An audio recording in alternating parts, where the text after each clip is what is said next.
বিসমিল্লাহির রহমানির রহিম। আমাদের এই ছোট একটা পুকুর আছে। এই পুকুর থেকে মাটি কেটে এনে আমাদের যে নতুন ঘর করা হচ্ছে সেই নতুন ঘরে আমরা দেওয়ার চেষ্টা করছি। তাই আমি জনের সাথে করে আমি নিজেও একটু কাজে সাহায্য করছি, যাতে করে আমাদের কাজটা একটু দ্রুত হয় এবং মাঝে মাঝে জনেরা যাতে একটু রেস্টও নিতে পারে। যাই হোক, সেটা কোনো বিষয় না। সবথেকে বড় কথা হলো যে এই পুকুর খননের ফলে আমি এখানে ভবিষ্যতে মাছ ছেড়ে দিতে পারবো, যাতে করে আমাদের কিছু খাওয়ার মাছ হতে পারে। জনেরা একটা কথা বললো যে এখানে কোপ দিতে গেলে সমস্যা হচ্ছে, কারণ পাতা থাকার কারণে কোপ বসছে না। তাই যেই কথা সেই কাজ। আমি পাতাগুলো পরিষ্কার করব, কারণ এই পাতাগুলো কিন্তু পরিষ্কার করলে দুইটা কাজ হবে। প্রথম কাজ হলো সহজে কোপ বসবে, দ্বিতীয়ত হলো আমাদের রান্না করার জন্য খুবই একটা ভালো একটা উপায় হবে। তাই আমি খুব সুন্দর করে সব জায়গা থেকে পাতাগুলো এক জায়গায় করে নিচ্ছি, যাতে করে সহজে বাস্তা ভরা যায়। তাই আমি বাস্তা ভরার জন্য প্রথমে একটি বড় একটা ঢপ নিয়েছি। ঢপ বলতে বোঝানো হয় যে বাস্তাগুলো স্বাভাবিক বস্তার চেয়ে একটু বড়, সেগুলোকে আমরা ঢপ বলে থাকি। তাই এইটাকে ভালোভাবে গেঁথে নিলে অনেক পাতা ধরে।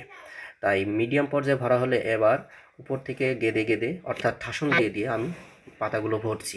এইবার এই পাতাগুলো নিয়ে আমি নিয়ে যাবো ছাদে। পাতা একবার ভরা হয়ে গেছে, অর্থাৎ এক ঢপ হয়ে গেছে, সেগুলো নিয়ে আমি বাসার দিকে রওনা হলাম।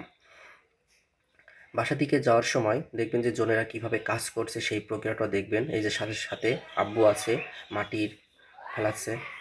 এবং আমি এই যে এখান থেকে একটা ঝামেলা, লিচু গাছের ঝামেলা, গোয়ালির ঝামেলা, তারপরে ছাদে উঠতে গিয়ে আর একটা ঝামেলা, কারণ পাতাটা ছাদে নাড়তে হবে। তো এখানে চাচাতো বোন খেলা করছে। যাক, সেটা কোনো বিষয় নয়। সব থেকে বড় কথা হলো যে পাতাগুলো এখন রোদে শুকাতে হবে। তাই আমি এই যে আমার চাচাতো বোন পেছি রয়েছে, আমি ছাদে পাতাগুলো ঢেলে দিচ্ছি। এক জায়গায় রয়েছে পাতাগুলো, বৃষ্টি হলে সমস্যা, কারণ শুকনো পাতা তো, এ কারণে সমস্যা। আমার পাতা আরও নিয়ে আসতে হবে। এবার মিস্ত্রিরা একটু রেস্ট নিচ্ছে, সবাই মিলে রেস্ট নিচ্ছে এবং ধূমপান স্বাস্থ্যের জন্য ক্ষতিকর সে কাজও করছে। যাই হোক, এইবার তৃতীয় নম্বর বাস্তা, অর্থাৎ দ্বিতীয় বাস্তাটা আমি এবার রেখে এসেছি। এবার তৃতীয় নম্বর বাস্তা আমি রেখে আসছি। এই যে এখানে দড়িগুলো আছে আরও প্যারা। যাক, সেটাও কোনো বিষয় না।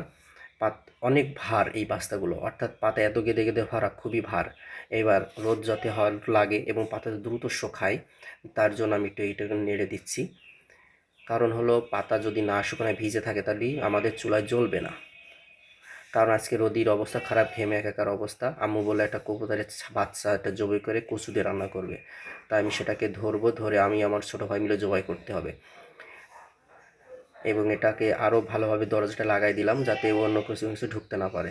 এই যে সে কবুতর খাওয়ার উপযুক্ত হয়ে গেছে। এবার জবাই করার আগে পানি খাওয়াই নিতে হয়, কারণ পানি খাওয়াই নেওয়া ভালো। যাই হোক, এবার আছে জবাই করার পালা শেষ। এবার আমি গরম পানি, আম্মু করেছিল, সেই গরম পানির মধ্যে কবুতরটা দিয়ে কবুতরের এই পাখনাগুলো পরিষ্কার করে নিব। কারণ কবুতরের গায়ে অনেক খুঁতর আছে। পানি এত গরম হয়েছে যে আসলে পারা যাচ্ছে না। এত টকবক আম্মু ফুটিয়েছে পানি, আসলে এত গরম করাটাও ঠিক না। যাই হোক, কোনো বিষয় না, কারণ খুঁতর একবারে পরিষ্কার হয়ে যাবে। এক পর্যায়ে খুব ভালো হয়েছে। এই যে আব্বু পাইপ টান দিয়েছে, একবারে সব পড়ে গেল।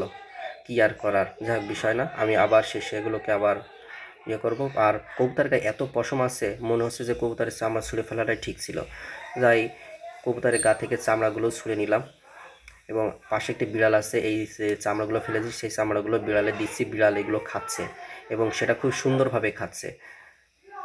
আর বিড়ালের খাওয়া দেখে আমি অবাক, কারণ এই ময়লা আবর্জনা, নাড়ি ভুড়ি সব এই যে দেখেন নাড়ি ভুড়ি যা দিয়েছিলাম সব একের পর এক খেয়ে যাচ্ছে। কারণ এটা নাকি আবার বাচ্চা উঠাইছে। ধন্যবাদ সবাই।